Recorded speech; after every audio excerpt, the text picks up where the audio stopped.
La matemática es un constructo humano y pertenece al plano de las ideas. Es utilizado para representar las pautas, regularidades y estructuras del mundo real. Contar, leer cantidades, solicitar, utilizar porcentajes, pertenecen a las actividades diarias que realizamos con las matemáticas. Son la base del conocimiento científico y de los avances tecnológicos. De allí la importancia de incluirlo, esos conocimientos, esas matemáticas básicas, en los contenidos escolares. Los niños, al llegar a la escuela, en su mayoría, tienen ya construidos ciertos conceptos matemáticos relativos a los números, a las operaciones, a las mismas fracciones. Pero cuando comienza esa enseñanza de manera formal en las escuelas, el maestro introduce dificultades al centrarlos en procesos mecánicos, sin vincularlos con la vida cotidiana y lo que los niños ya conocen, o sea, sus conocimientos previos. Para determinar o establecer qué enseñar a los niños y cómo hacerlo en el área de las matemáticas, es necesario que se conozca tanto el desarrollo cognitivo como del proceso o el curso que sigue en la estructuración de esos conceptos matemáticos.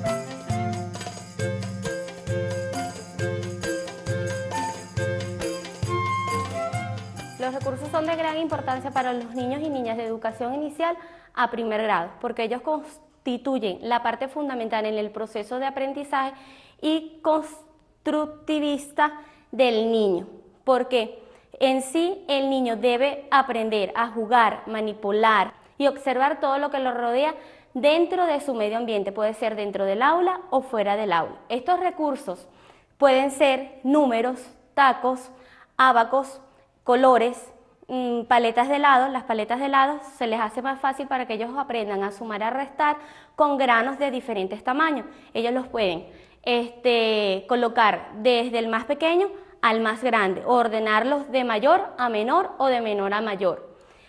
También podemos trabajar la decena y unidades con las paletas de helado, para que el niño así vaya construyendo y adquiriendo su proceso de aprendizaje durante su primera etapa, que llega hasta tercer grado.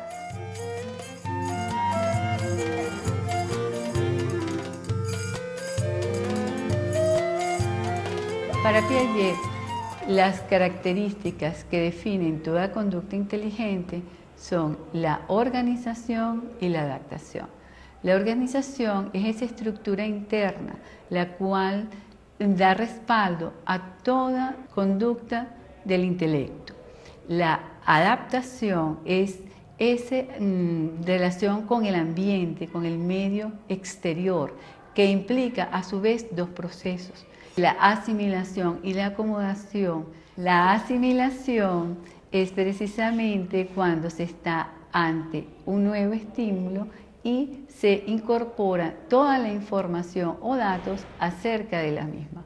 Ejemplo de esto puede ser cuando un niño está frente a un perro por primera vez, identifica las características de que tiene 4 patas, tiene el cuerpo cubierto de pelos, tiene 2 orejas, y incorpora esa información y se forma un denominado esquema acerca o idea acerca de lo que es un perro.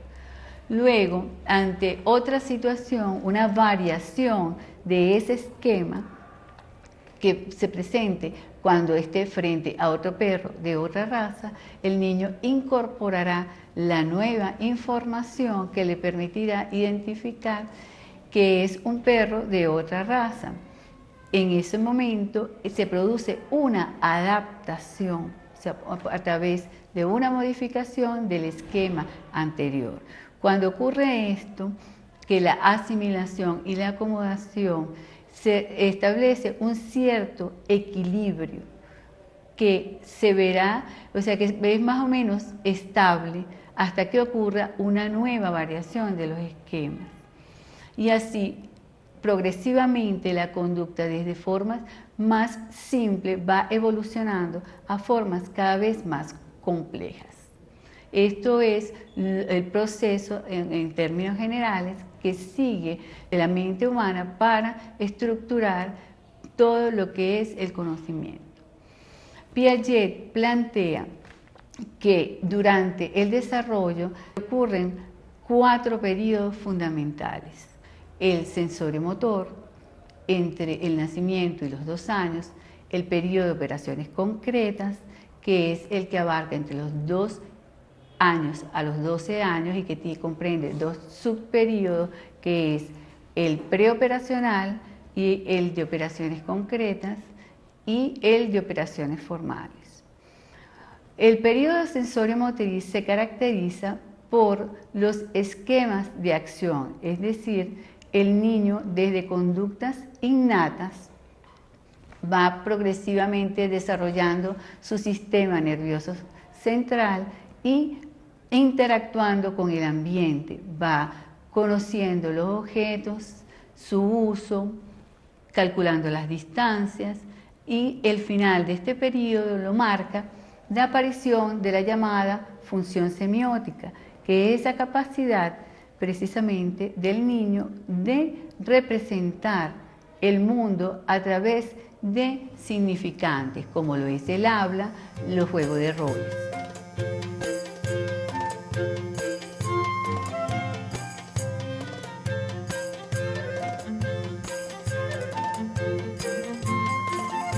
Al principio, cuando son pequeñitos, las actividades son de masajes, de sabores, de más que todo actividades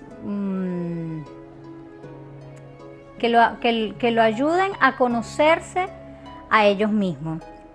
El masaje, mientras se le hace el masaje, hay una música de fondo, una música suave, relajante, se hace con cremas y se hace hablándoles. Mientras se toca una parte de su cuerpo, se le dice tus piernas, tus pies, y se hace un comentario agradable con la parte del cuerpo de ellos, mientras que se hace el masaje de estimulación.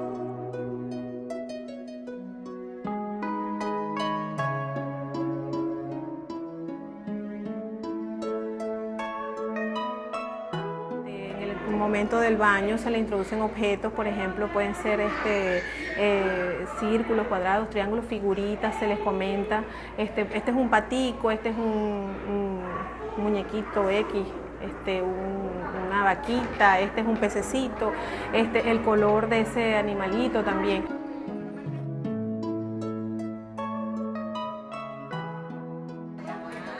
si el agua está caliente, si está fría, si está templada, se le hace saber pues al niñito, el niñito inclusive, bueno, aunque de repente no hable porque es pequeñito, pues ya comienza a tener conciencia, noción de esos conceptos, ¿verdad?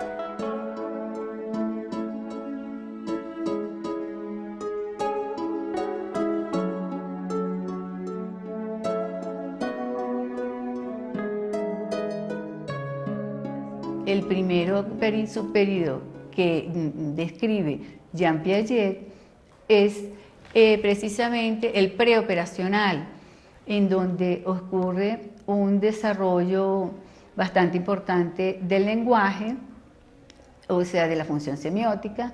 El pensamiento es asignado por una serie de características como es la centración, la irreversibilidad, que es esa incapacidad del niño de percibir los ida y vuelta de los procesos, lo que tiene que ver con el animismo, el artificialismo y la centración, que es esa capacidad del niño entre 2 y 6 años de solamente, o sea, de percibir más que todo una sola característica. Esto es más acentuado entre los 2 y los 4 años.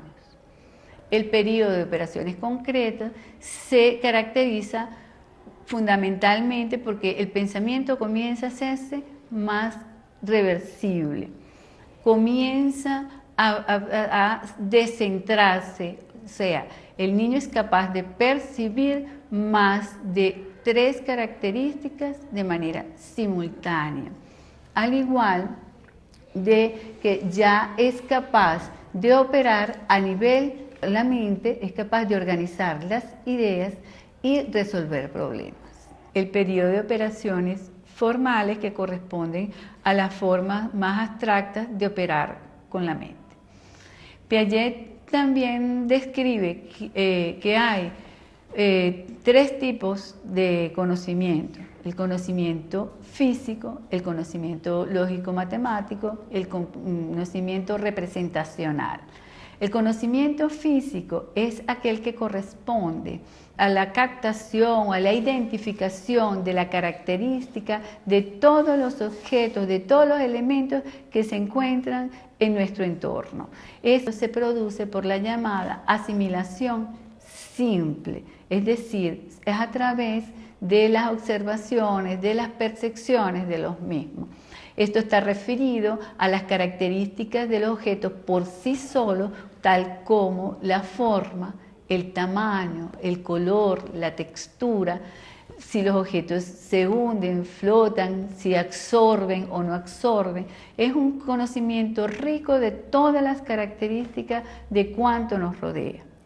El conocimiento lógico-matemático surge cuando comenzamos a establecer comparaciones entre los objetos.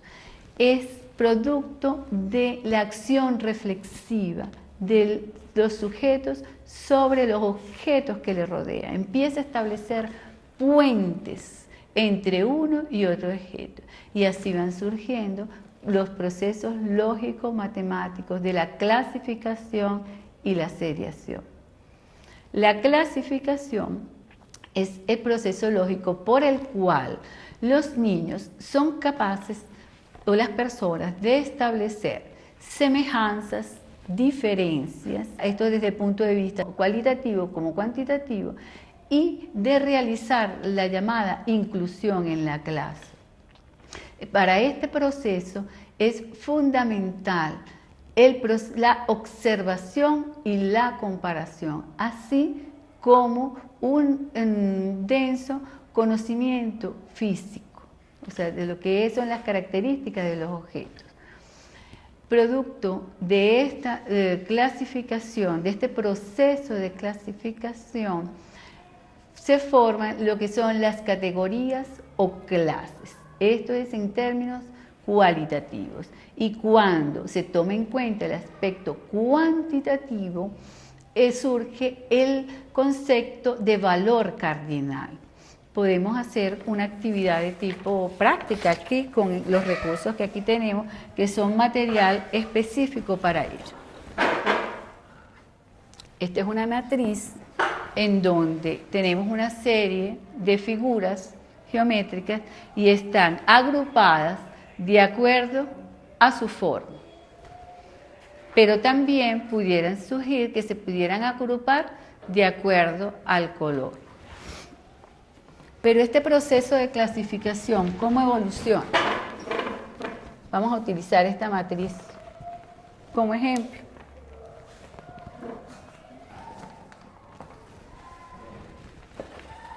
Aquí tenemos todas estas figuras, que son los llamados bloques lógicos. Podemos agruparlas por color, separarlas todas por color. Aquí, este es un proceso donde nosotros establecemos semejanzas al incluirlos a todos como bloques. Luego, al separarlos por color, establecemos unas subcolecciones. Tenemos la subcolección de los rojos, la subcolección de los azules, la subcolección de los amarillos. Pudiéramos intuir que la mayor colección aquí la constituyen los de color rojo. Si nosotros al preguntarle a un niño, ¿dónde hay más colores, o sea, bloques de color rojo o bloques en general? Él pudiera decir, el que está en el preoperatorio, que solamente está atado a lo perceptivo, pudiera decir que hay más bloques rojos que bloques. Entonces se dice que el niño está en el periodo preoperacional. 3 amarillos. ¿Cuántos azules? 1. ¿Cuántos naranjas? 2. ¿Cuántos rojos? 1, 2, 3, 4. 4 rojos. ¿Y estos? 1, 2, 3, 4, 5, 6. ¿Y hay más qué? 6. ¿De cuál? ¿Hay más tacos de qué? ¿De cuál color? Rojo y rojo. El proceso de la clasificación en su aspecto cuantitativo conduce a lo que es la noción de valor cardinal, es decir, cuántos elementos conforman ese conjunto. Esto es un concepto fundamental que deben conocer los niños al momento, para poder comprender el número natural. Tanto el valor cardinal como el valor ordinal es lo que le permite realmente a los niños comprender a los números naturales. No es solo repetirlos de manera mecánica, escribirlos, sino comprender realmente qué cantidad representan y el orden que ellos tienen en la serie numérica. Otro concepto importante que debe manejar el niño para poder comprender los números naturales es el de correspondencia 1 a 1 o término a término, también conocido como conservación de la cantidad discreta. Es esa relación que establece el niño entre dos conjuntos que tienen la misma cantidad de elementos. Pero esto tiene una evolución en la mente de los niños, desde el periodo preoperatorio al de operaciones concretas, ya que Piaget realizó pruebas en donde le daba al niño, le mostraba a los niños dos conjuntos de elementos y le demostraba que habían tantas fichas amarillas como fichas rojas. Pero toda vez que él le hacía una variación en la distribución espacial de esos elementos, el niño que mientras se encuentra en el periodo preoperatorio, él va a decir que hay más en el conjunto en donde ve que están más estirados, más alargados, y que hay menos en donde se recogió o se disminuyó la distancia entre ellos. igualmente, al producir desplazamientos, aunque tuvieran la misma configuración, pero hacia un lado u otro desfasado, él seguirá identificando que hay más en donde a él le parezca que está más larga la hilera. Todavía allí el niño se encuentra en el periodo preoperatorio.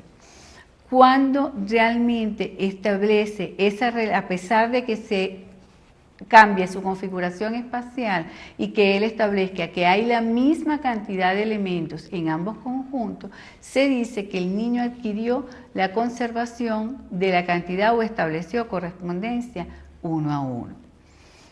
Este concepto es importantísimo que el niño maneje para poder comprender lo que son los números naturales. Es lo que le permite invariablemente identificar siempre como constante una cantidad, una determinada cantidad.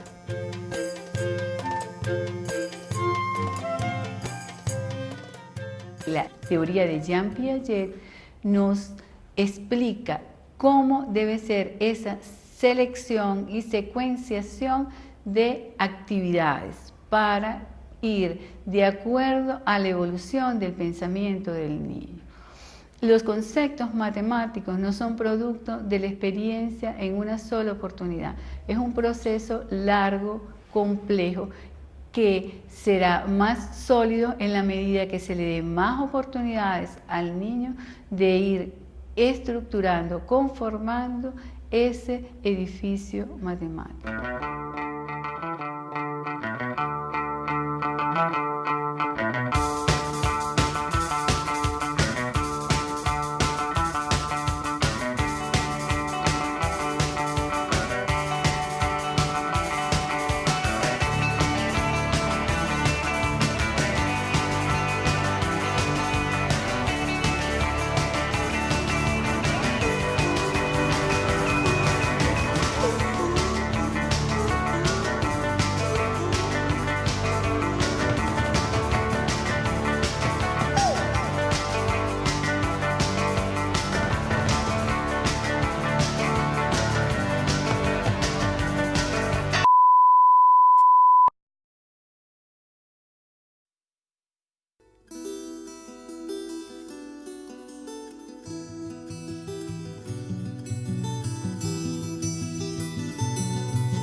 Queremos comenzar a hablar de lo que ha significado la educación inicial en Venezuela. En primer lugar, es preciso que nosotros tomemos conciencia de que la mayoría de las acciones que se han desarrollado en esta área ha estado centrada en procesos pedagógicos dirigidos especialmente a la atención de niños y niñas de 3 a 6 años. Sin embargo, las investigaciones que se han realizado de manera reciente, sobre todo en el área de la neurociencia, nos dan algunas evidencias científicas que nos permiten tornar la mirada, voltear la mirada hacia la importancia de esos 3 primeros años de vida. Tenemos en primer lugar que se ha logrado evidenciar cómo ocurre un rápido desarrollo cerebral en este momento y cómo es allí donde se construyen las principales conexiones desde el punto de vista sináptico de todo lo que significa la red neuronal, que va a condicionar o que va a darle el soporte suficiente para que ese individuo vaya desarrollándose. Esas evidencias también nos dicen que en el desarrollo en general del niño existen unos periodos óptimos para que se potencien ciertas competencias. Precisamente en los primeros 3 años, por esta constitución de esa red neuronal todo lo que significa esas conexiones sinápticas son considerados como esos en términos anglosajones, esos prime times, esos periodos especiales que permiten entonces de mayor vulnerabilidad, de mayor sensibilidad para que ocurra un desarrollo satisfactorio del individuo. En el área de la psicología antes se hablaba de estos periodos como periodos críticos, pues se consideraba que lo que ocurriera allí era determinante para el desarrollo posterior del individuo. Esa discusión está actualmente en el tapete, se prefiere mencionar ahorita como un periodo óptimo y no decirlo solo como un periodo crítico determinante, puesto que hay posibilidades en todo lo que es el desarrollo del ser humano, las diferentes condiciones en las que pueda vivir, que le van a posibilitar a lo mejor superar alguna de esas deficiencias que ha podido tener en esos 3 primeros años, aunque no es tan fácil que se diga. Estamos nosotros en las ciencias sociales, es una batalla que tenemos para que nos crean lo que decimos, ¿no? Entonces, pareciera que ahora con estas evidencias, desde las llamadas ciencias duras, desde lo que tiene que ver con toda la neurología, que nos dicen, miren, sí, en las primeras semanas de vida intrauterina ocurren no sé cuántas miles, se forman no sé cuántas miles de neuronas. En el momento en que el niño nace ocurren tantas conexiones sinápticas y estudios sobre el desarrollo cerebral han determinado que si ciertas funciones que están establecidas en el cerebro, en ciertas zonas del cerebro, si no son estimuladas, si no son potenciadas, pareciera que tienden entonces a ser desechadas o son de alguna manera no tienen el suficiente desarrollo, no son optimizadas, ¿no? Entonces, estas evidencias como que por fin nos están permitiendo entonces que comencemos a dar por cierto lo que nos venían diciendo desde el siglo XVIII los grandes pensadores y precursores de la educación preescolar, como fueron Comenio, Rousseau, Pestalozzi, Froebel, María Montessori, Ovidio de Crolí, entre otros, que nos destacaban desde esos siglos pasados la importancia de la atención a la infancia. Entonces, bueno, yo de verdad agradezco a las ciencias duras que nos permitan tener elementos desde el punto de vista de lo que significa la evidencia científica para que la mirada se gire hacia lo que es la importancia de la atención a los niños de 0 a 3 años. Esto, si revisamos el panorama internacional, se ve reflejado en muchísimos acuerdos y compromisos internacionales. Podemos hablar incluso desde la declaración de la Conferencia Mundial de Educación para Todos, donde por fin se establece que la educación comienza desde el nacimiento. Y así sucesivamente, otras declaraciones como la de la Cumbre Iberoamericana celebrada, la 10ª Cumbre Iberoamericana celebrada en Panamá en el año 2000, que es específica para destacar la importancia de la educación inicial, y otras más recientes como por ejemplo la que ocurrió en noviembre del año pasado en Cartagena de Indias, la reunión de ministros y ministras de educación, donde se establece un compromiso hemisférico.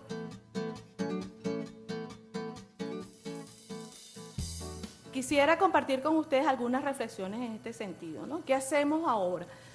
¿De dónde partimos? En primer lugar, tenemos que tener una relevancia, un reconocimiento de lo que significa esos primeros años en el ciclo vital. No solo nosotros como educadores o como aquellos que estemos vinculados con el área, sino hacer una labor de proyección y de reconocimiento de esto en el ámbito social.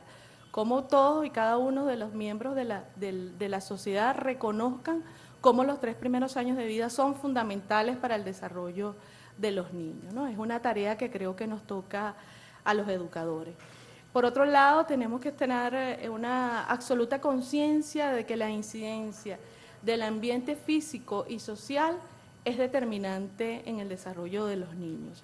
La influencia que ocurre allí desde el punto de vista de lo que se llama la ecología del desarrollo humano es realmente importante. Hay estudios bastante serios en este sentido que nos dicen que incluso debemos ir un poquito más allá, que no quedarnos en la declaración de la educación para todos que nos habla de la educación desde el momento del nacimiento, sino que tenemos que rescatar la importancia de la vida intrauterina, la importancia de lo que ocurre en el periodo prenatal y que ese ambiente físico y social comienza desde ese momento. No es solo desde que el niño nace, sino es desde que el niño está en el vientre. Esto como educadores nos lleva a un gran reto, un gran desafío, ¿no? Los que estamos involucrados con la educación inicial. Otro de los elementos es que si vamos a destacar el trabajo desde la etapa prenatal, tenemos también que ampliar esa concepción. Muchas veces decimos, bueno, la atención a la madre gestante. De manera particular yo creo que es la atención a la familia gestante, sobre todo para tratar de impulsar todo lo que significa la corresponsabilidad de género. O sea, el niño no viene solo con la madre, el niño tiene un padre, tiene toda una familia que le rodea, y creo que es importante que se comience a hacer visibles a los padres. Muchas veces trabajamos solo con la madre. ¿Y dónde está el padre? No todos los padres son irresponsables, hay padres que también son responsables y que a veces están allí como escondidos, que no se les da la posibilidad de que participen en el proceso. Yo creo que esa acción de esos padres responsables es la que hay que potenciar, es la que hay que impulsar. Es el trabajo entonces no solo con la madre gestante, sino con la pareja gestante, con la familia gestante, diría yo.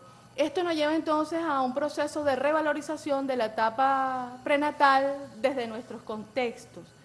Tampoco esto es una idea nueva. Las civilizaciones más antiguas, como la egipcia, la de Grecia, incluso las civilizaciones de la China, tomaban especial cuidado cuando la madre estaba en el proceso de desarrollo de un nuevo ser, o sea, en esa etapa gestacional, en esa etapa prenatal. Incluso en la China había hasta clínicas especiales para que esa madre se sintiera realmente confortable, en un ambiente de tranquilidad, y que eso redundaría en ese ser en gestación. Lo mismo en el contexto latinoamericano, es conocer a lo mejor esas prácticas, es rescatar todo aquello que está en nuestros ancestros, que es lo que una gran investigadora latinoamericana chilena que se llama María Victoria Peralta habla de la etnoeducación. Entonces, yo quería compartir con ustedes un poema que les traje que se llama Los Salvajes, para que hagamos una pequeña reflexión. Los pemones de la gran sabana llaman al rocío chiriqui yequetacú, que significa saliva de las estrellas. A las lágrimas, enuparupué, que quiere decir guarapo de los ojos.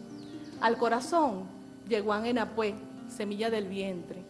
Los guaraos del delta del Orinoco dicen mejocoji, el sol del pecho, para nombrar el alma. Para decir amigo, dicen majocaraiza, mi otro corazón. Y para decir olvidar, dicen emokenitane, que quiere decir perdonar. Los muy tontos no saben lo que dicen. Para decir tierra, dicen madre. Para decir madre, dicen ternura. Para decir ternura, dicen entrega. Tienen tal confusión de sentimientos que con toda razón las buenas personas que somos los llamamos salvajes. Existen experiencias, sobre todo en el contexto venezolano, valiosas de lo que significa la etapa prenatal y la estimulación en útero, ¿no? Hay experiencias valiosas como, por ejemplo, todo el trabajo desarrollado por la doctora Beatriz Manrique con lo que significa la estimulación prenatal.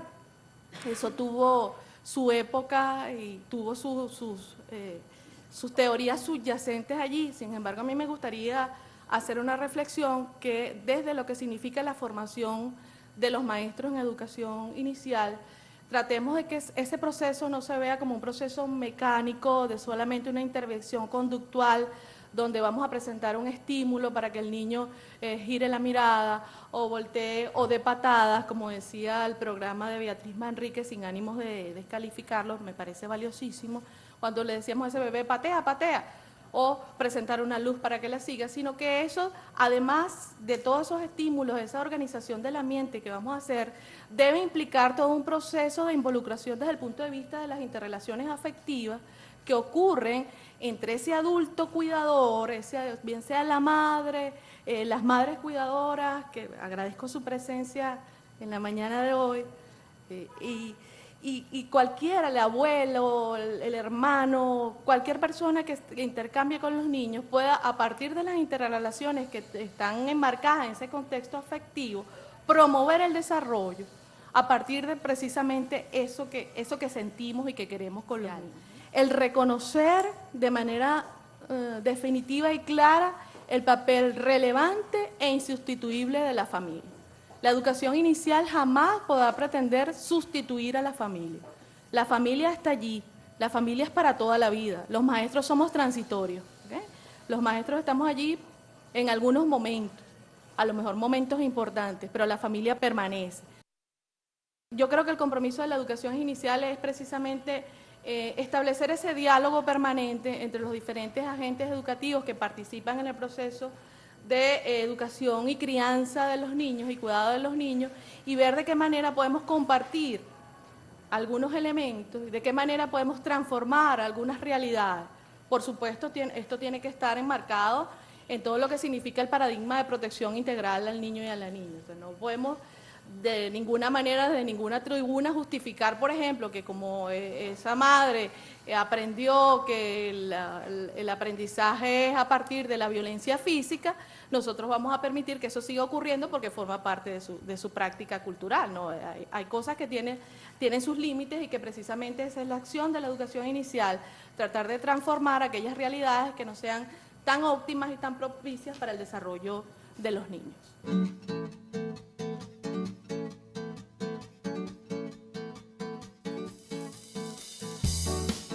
En primer lugar, asumir entonces una perspectiva de respeto a las necesidades y requerimientos de los niños, las niñas y su familia. Nosotros tenemos que tener un profundo conocimiento de cuáles son nuestros niños. Tenemos elementos desde el punto de vista teórico muy importantes que nos dan algunos indicadores, la teoría piagetiana, por ejemplo, que nos da elementos de cómo ese niño va evolucionando. Sin embargo, yo creo que es necesario que nosotros comencemos a romper esa pedagogía homogenizante que se derivó de las propuestas de Piaget, donde ese niño universal, y comenzar a ver entonces ese enfoque heterogéneo de la infancia. Pensar que no tenemos una infancia única, sino que hay múltiples infancias. La invitación es entonces cómo nosotros desde la educación inicial podemos ampliar ese conocimiento del niño, podemos reconocer las diferentes infancias que existen y determinar entonces a través de nuestra acción pedagógica las diferentes características de nuestros niños, de nuestras niñas y de sus familias. ¿Quiénes somos y hacia dónde pensamos que vamos? O sea, preguntar también a las familias cuáles son sus expectativas con respecto a la educación de sus niños.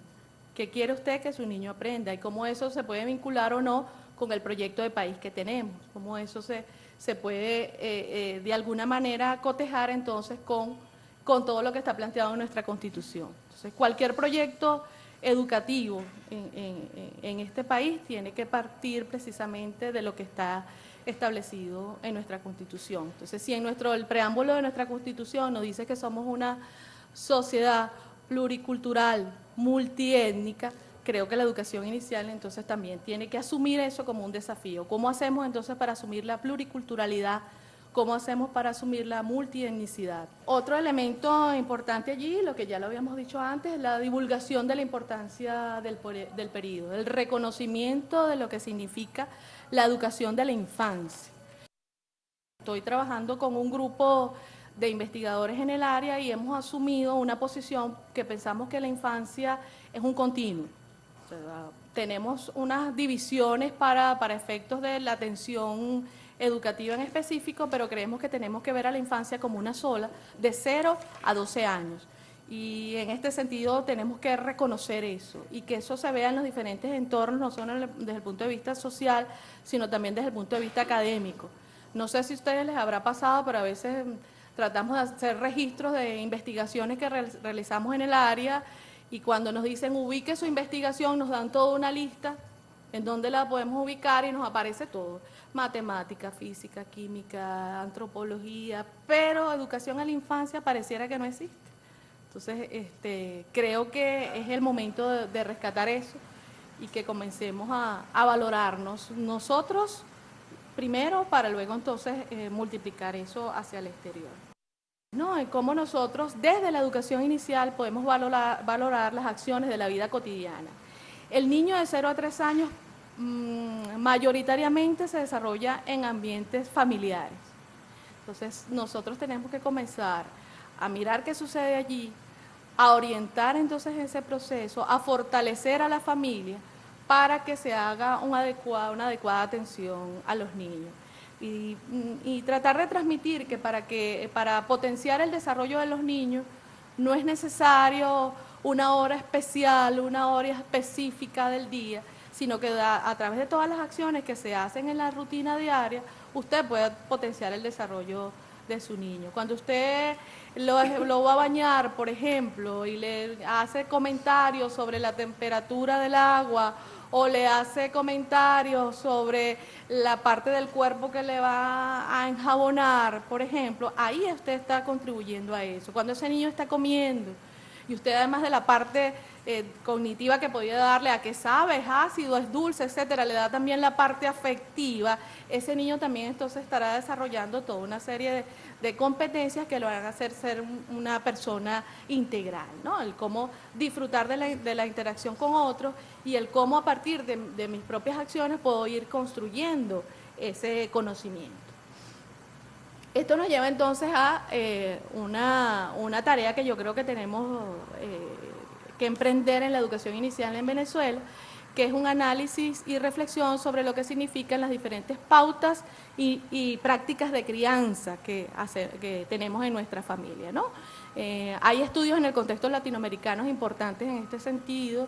Se hizo toda una investigación en 6 países del contexto latinoamericano, si no me equivoco creo que es Costa Rica, Colombia, Chile, Brasil, México y no recuerdo el otro, donde investigadores se dedicaron entonces a buscar información sobre cómo las familias piensan que se debe cuidar y atender a los niños, cuáles son las pautas que sería lo normativo, lo que está en el deber ser, y la práctica, que es lo que se hace normalmente en los hogares. En la medida que tengamos claridad en qué es lo que se está haciendo y quiénes somos y cuáles son los elementos que están ocurriendo en nuestra familia, en esa misma medida también podemos entonces definir con una mayor precisión cuáles son las necesidades socioeducativas que son indispensables trabajar desde la educación inicial. Esto nos lleva entonces a la construcción de esa pedagogía de la diversidad que les mencionaba. Dale clic, por favor.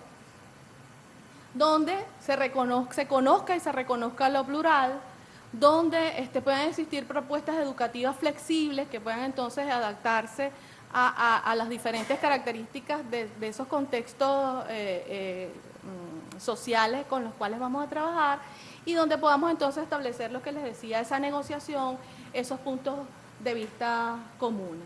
Esto necesariamente, bueno, es un desafío inmenso, ¿no? ¿Cómo podemos aproximarnos a eso? Lo primero que tenemos es que mirar que necesariamente como educadores en el área debemos entonces acompañar desde el punto de vista pedagógico a las familias y a todos aquellos adultos significativos que estén abocados a lo que es la atención a los niños y niñas de 0 a 3 años.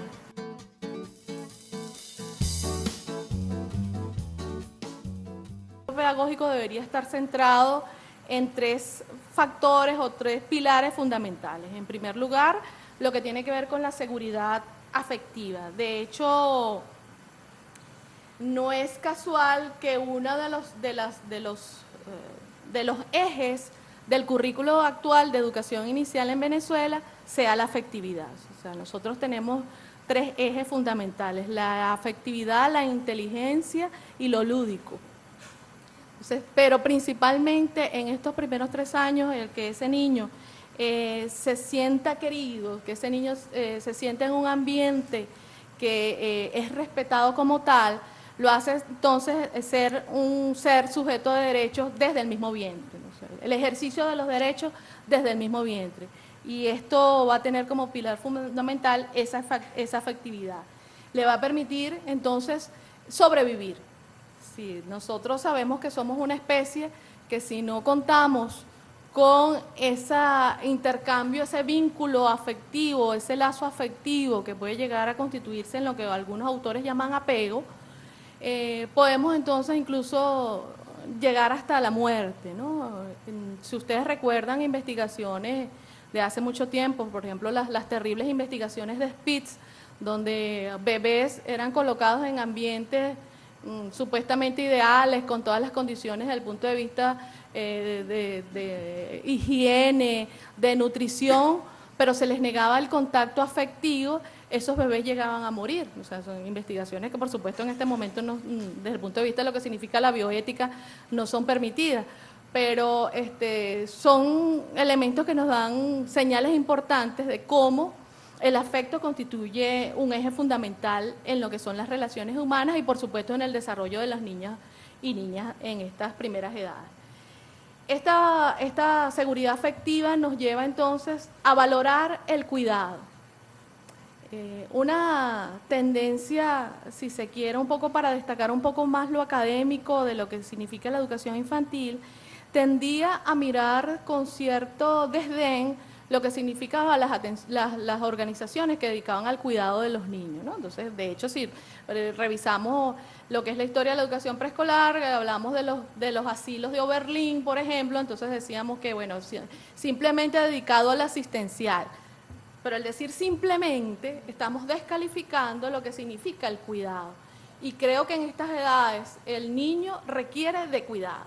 El educador lo tenemos que formar para satisfacer las necesidades de cuidado de los niños, porque eso está directamente ligado con su supervivencia, así como las necesidades de tipo educativo. O sea, es una combinación de cuidado y educación.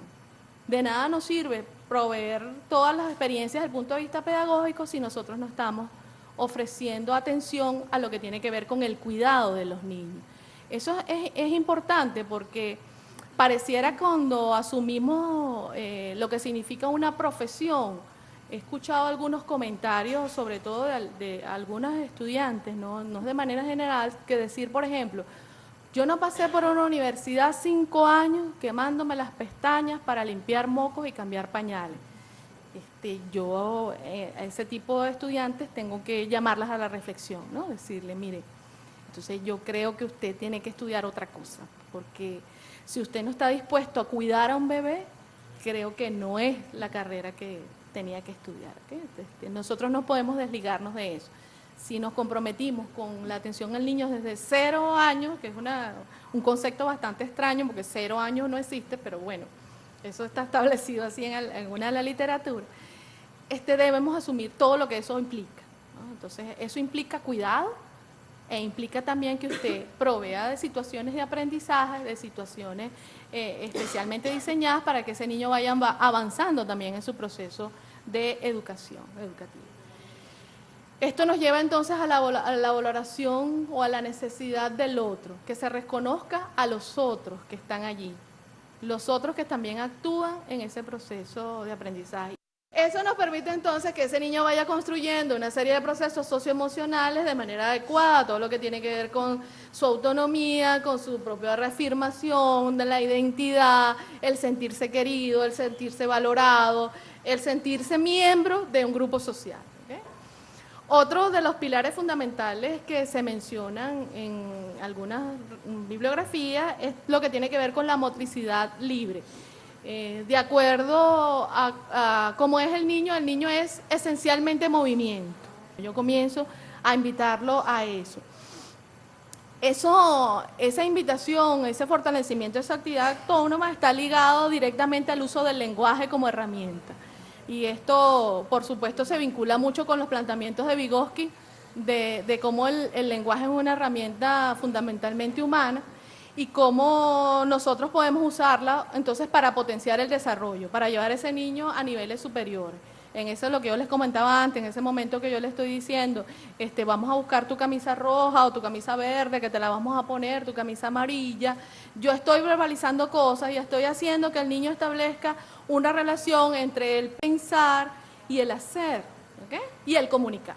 Entonces, eso nos lleva al tercer pilar que está allí, que tiene que ver entonces como la comunicación, el lenguaje constituye una herramienta fundamental para convertirnos en excelentes mediadores del proceso de construcción del conocimiento, de desarrollo de los niños.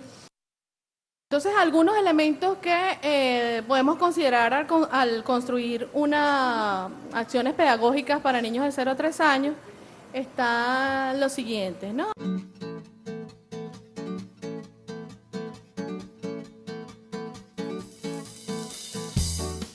Esta investigadora que les decía a mí me echan broma porque me dicen que yo soy la principal fan de María Victoria Peralta, pero creo que de verdad en el área, ella es una de las que más ha escrito y es del contexto latinoamericano. Ella habla de la construcción de una neurodidáctica, es decir, que a partir de todos los elementos, todas las evidencias que nos ha dado la neurociencia, nosotros podamos construir una didáctica que nos permita jerarquizar cuáles son las acciones que son más oportunas en determinados momentos, o sea, qué es lo que debemos potenciar en los primeros 3 meses de vida, por ejemplo, en función de lo que ocurre desde el punto de vista neurológico, cómo podemos entonces diseñar situaciones de aprendizaje tomando en cuenta todas las evidencias que nos dan las neurociencias, ¿no? Entonces, por eso ella habla de una neurodidáctica, yo la traigo acá para plantearla como un tema de discusión en los entornos académicos y dedicados a lo que es la formación de docentes de educación inicial y ver realmente cuáles podrían ser sus beneficios o cuáles son las debilidades que podemos tener en ese sentido, ¿no?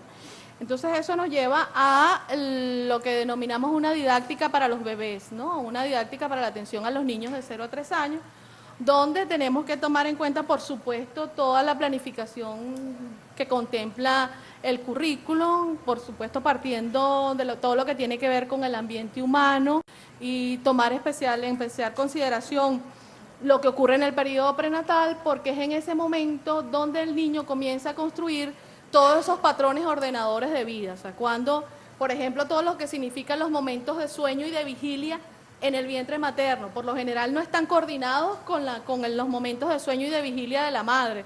Cuando la mamá quiere dormir, ese bebé está despierto. Entonces, eso es un proceso de aprendizaje. Eso comienza entonces a partir de esa comunicación, cómo la madre y el resto de la familia, el padre puede conversar con ese bebé, hacerle saber que en este momento vamos a dormir y cómo él va poco a poco generando todos esos patrones que van a ordenar su vida. De manera particular, a convertirnos en unos promotores, incansables de la lactancia materna, desde los diferentes espacios. Nosotros tenemos que tener una lucha de verdad porque la lactancia materna sea realmente reconocida. Afortunadamente, el año pasado se dictaminó una ley de protección a la lactancia materna en nuestro país. Yo creo que desde el punto de vista legal tenemos muchos elementos a nuestro favor. Creo que lo que faltan hacer son las acciones precisas, las líneas estratégicas que nos permitan poner en la realidad lo que está en el papel, lo que está establecido legalmente. Y ver entonces esa lactancia materna, no solo los beneficios desde el punto de vista nutricional, sino también ligándolo con lo que son los aportes de la neurociencia, todo lo que, por ejemplo, los componentes que tiene la lactancia y el vínculo afectivo que se genera en ese momento especial hace que se genere, por ejemplo, un tipo de componente que se llama oxitocina, que hace que entonces eso se generen unas conexiones especiales, etcétera, etcétera. Entonces, dar a conocer eso. O sea, ¿por qué es tan importante la lactancia materna? No solo desde el punto de vista nutricional, sino que eso contribuye de manera especial a todo ese desarrollo afectivo y cognitivo, el desarrollo integral del niño. Tenemos entonces que en ese ambiente humano contemplar que debemos dar especial atención a que se cuide cuáles son las manifestaciones de confianza y de aceptación que vamos a desarrollar para que los niños se sientan libres de explorar, libres de investigar, libres de indagar. En la medida en que yo me sienta seguro, en esa misma medida yo investigo, yo indago, yo exploro, yo toco. Eso lo podemos ver cuando tenemos niños muy pequeños y vamos a un sitio que ellos no conocen, para que se despeguen del lado de su mamá les cuesta, ¿no? O si su mamá no está, hay muchísimas experiencias en ese sentido, sobre todo las investigaciones que tienen que ver con el apego. Dejan al niño en una sala con una serie de juguetes y el niño no se atreve a tocar nada, mientras que cuando está su mamá, sí, empieza entonces a atreverse a explorar, a atreverse a investigar. Y eso también lo vemos en nuestros dichos comunes, nuestras madres, siempre dicen, ¿no? La abuela, por ejemplo, si se lo dejamos a la abuela, cuando tú no estás, ese niño es una maravilla. Apenas llegas tú, se vuelve un desastre. ¿Por qué? Porque ese niño siente confianza, siente mayor aceptación y tiene posibilidad de hacer eso. De hecho, a veces vemos un bebé que va a tocar algo que está en una mesita y va así, va viendo para ver Si le dicen que no o que sí, entonces allí me atrevo a hacer cosas, ¿no? Y a veces los que son mucho más atrevidos como tiran todo de una vez antes de que le digan nada, ¿no? Entonces, pero la educación inicial tiene que fijarse también en esto, ¿no? En cómo nosotros podemos de alguna manera propiciar que las interacciones, que las situaciones de aprendizaje se den en ese ambiente, entonces, donde existe afecto, confianza y aceptación al niño como es, como tal, ¿no? Con relación al ambiente físico, por supuesto, en lo que significa el niño de 0 a 3 años, como les dije, tenemos que mirar a la familia. La mayoría de los niños, el porcentaje de atención de niños de 0 a 3 años en ambientes fuera del contexto familiar realmente es baja, ¿no? La mayoría están en ambientes familiares. Entonces, tenemos que dar orientaciones también a ese contexto familiar, o sea, cuáles son los tipos de interacciones que usted debe propiciar, cómo debe desarrollarse eso. Hay experiencias exitosas en otras latitudes que permiten entonces hacer el trabajo casa por casa, como por ejemplo el Educa a tu hijo en Cuba, el Creciendo con nuestros niños en Ecuador, todo el programa de los que se llaman el JUNJI, la Junta de Jardines Infantiles en Chile. Son experiencias que son en el contexto latinoamericano y que nos permiten ver cómo podemos entonces generar otro tipo, unas acciones que no son precisamente en un centro de educación inicial, sino que son en otros escenarios que está planteado en nuestro currículo, ¿no? La atención no convencional, pero cómo fortalecerla, cómo apoyarla y para no generar esa eterna discusión que si lo no convencional es de menor calidad que lo convencional. Yo creo que eso ahí tenemos que sentarnos a discutirlo y ver de qué manera podemos fortalecer. Y por supuesto todo lo que se puede hacer desde el centro de educación inicial. Esta planificación también entonces no solo tiene que tomar lo que tiene que ver con el ambiente humano y con el ambiente físico, sino también entonces todo lo que es la organización del tiempo, ¿no? Como ya sea en ambientes convencionales o no convencionales, debe existir una rutina diaria básica donde los niños tengan seguridad en qué es lo que ocurre primero, qué es lo que va a ocurrir después, no estén en la incertidumbre y aprovechar toda esa rutina básica o diaria para el fortalecimiento y la potenciación del desarrollo de los niños. Y también pensar en la incorporación de algunos periodos especiales. Por ejemplo, los martes es la hora del cuento de los abuelos, invitar a abuelos que vengan a contar historias. O los jueves, a lo mejor podemos organizar un momento de, qué sé yo, de oler hierbas. Tenemos un jardín allí con menta, con toronjil, etcétera, que los niños puedan tener otras sensaciones, que puedan tener experiencias distintas de trabajo allí, que también hagan que los ambientes de aprendizaje en la educación inicial sean realmente interesantes, desafiantes, porque yo creo que esa es una de las grandes debilidades que tenemos actualmente, salvando por supuesto las experiencias exitosas y las excepciones que hay en el caso. Pero a mí me preocupa enormemente que yo visito centros de educación inicial y lamentablemente no pasa nada. O sea, los niños pasan el día allí prácticamente sin hacer nada, o por lo menos nada que sea relevante desde el punto de vista del aprendizaje, que es uno de los criterios que se establecen para evaluar la calidad de la educación inicial. Que los aprendizajes que se propicien sean realmente relevantes, que sean realmente constructivos para el niño.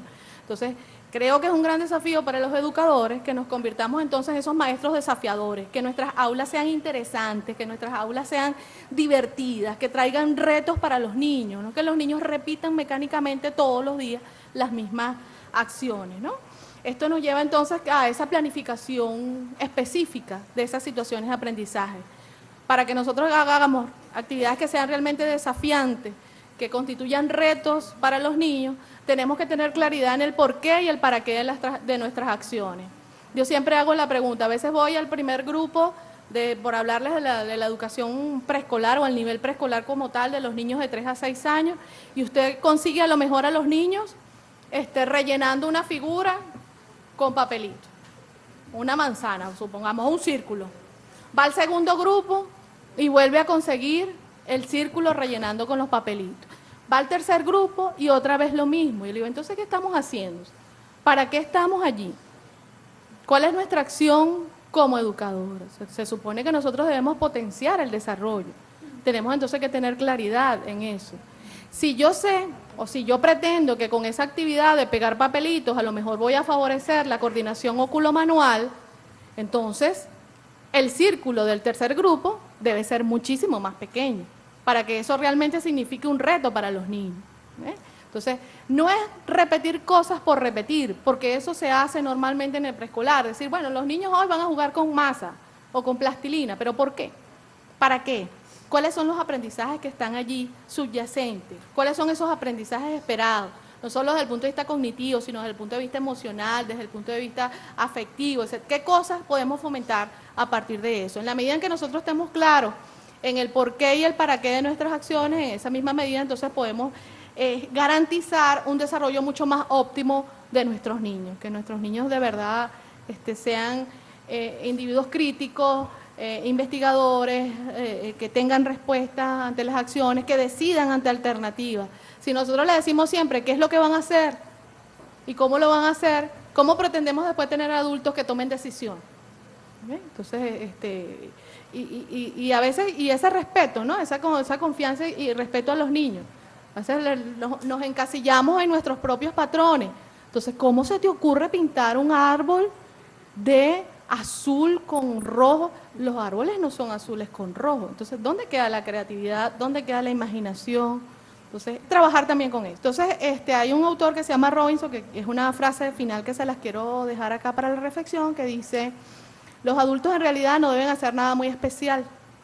Un medio rico para los bebés significa adultos afectuosos, que son empáticos y responsivos a sus necesidades, que se toman tiempo para hablar, cantar y jugar con ellos.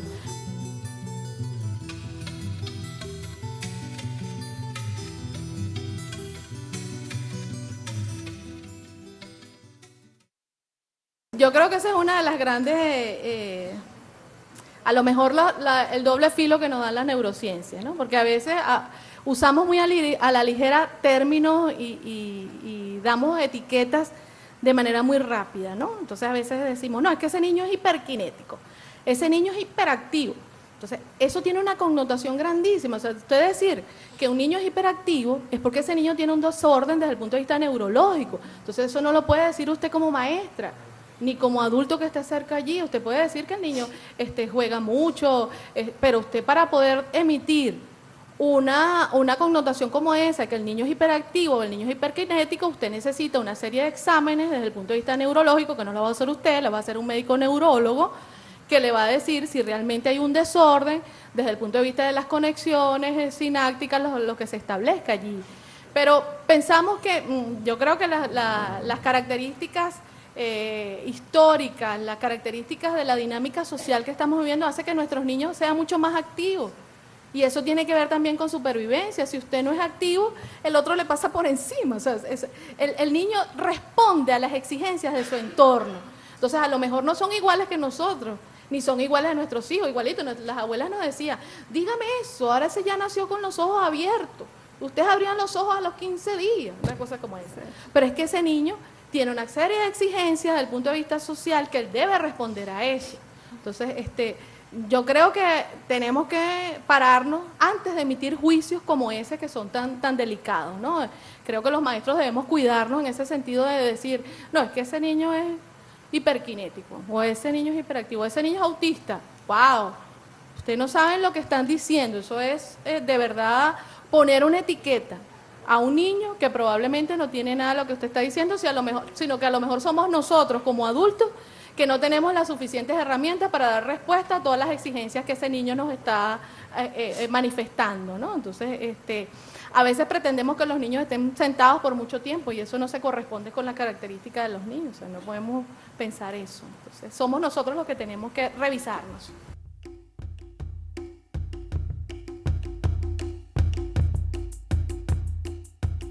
A nosotros, a los maestros, nos encanta lo prescriptivo, ¿no? Las recetas. Dígame cómo lo hago. Dígame, paso 1, agarra al niño y haga tal cosa. Paso 2, respóndale. Yo creo que eso parte de la propia reflexión de los maestros. Por supuesto que la autonomía es importantísima en la medida que ese niño comience a reconocerse como un ser distinto, como un ser especial, único, que puede tomar decisiones y asumir las consecuencias de sus decisiones, estaremos favoreciendo, por supuesto, la construcción de la ciudadanía.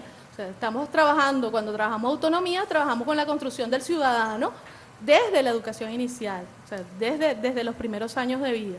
Estrategia, mire, yo creo que la principal estrategia es el reconocimiento y el respeto al niño como tal, ¿no? Que el niño se sienta visible, que estoy allí, que me consultan, que me preguntan, que me dan la posibilidad de escoger, de tomar decisiones, aunque sean decisiones al principio para nosotros muy simples, pero para ellos son muy significativas.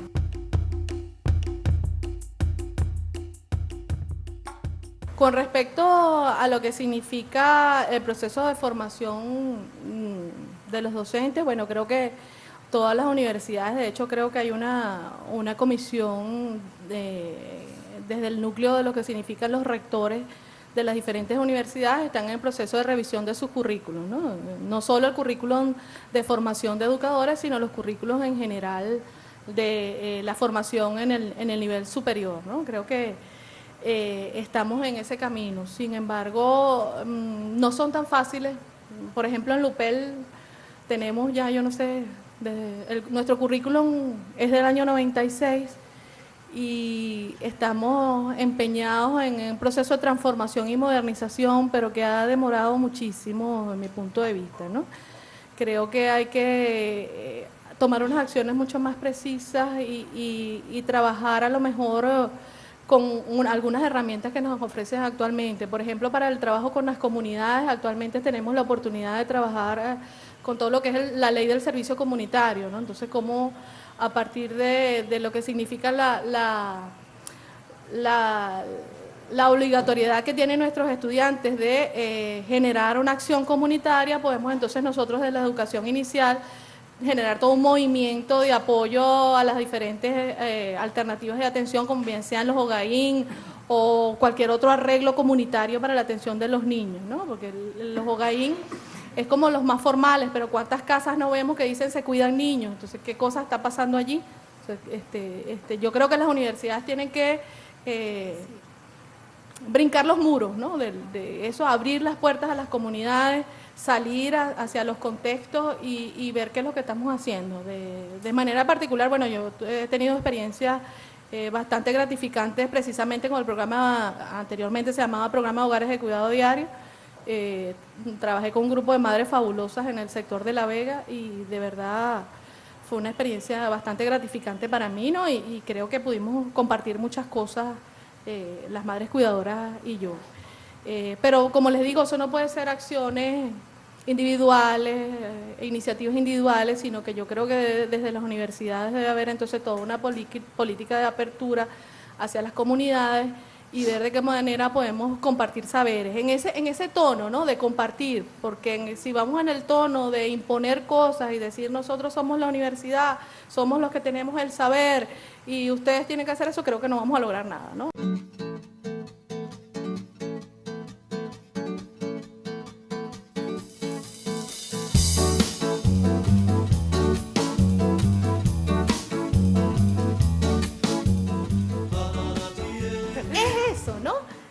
Es valorarnos y es verdad, todos tenemos debilidades, yo no creo que sean solo las madres cuidadoras, sino nosotros como maestros tenemos debilidades en lo pedagógico, no sabemos todo, no tenemos todas las herramientas, entonces es un proceso de revisión de los dos lados, o sea, ¿qué estamos haciendo nosotros como maestras o qué dejamos de hacer y qué están haciendo las madres cuidadoras o cualquier otro adulto que esté encargado de la atención de los niños, ¿no? Y cómo nosotros podemos precisamente desde nuestra supuesta sapiencia entonces orientar, fortalecer, transformar realidades que a lo mejor no estén tan ajustadas a lo que los niños necesitan. Pero primero tenemos que hacer eso, reconocer qué es lo que los niños y sus familias necesitan para poder entonces generar las acciones pertinentes.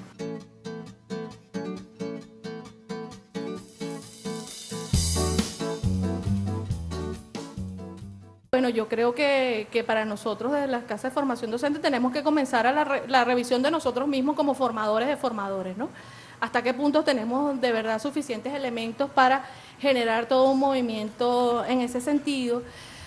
Yo creo que eso tiene que ver con la incorporación en los currículos de formación en las universidades de lo que es la transdisciplinariedad, o sea, cómo nosotros podríamos trabajar a lo mejor de manera conjunta con médicos neurólogos o con médicos pediatras, de manera de tener esa visión global de lo que significa el desarrollo del niño, tomando en cuenta los estudios desde otras áreas, ¿no?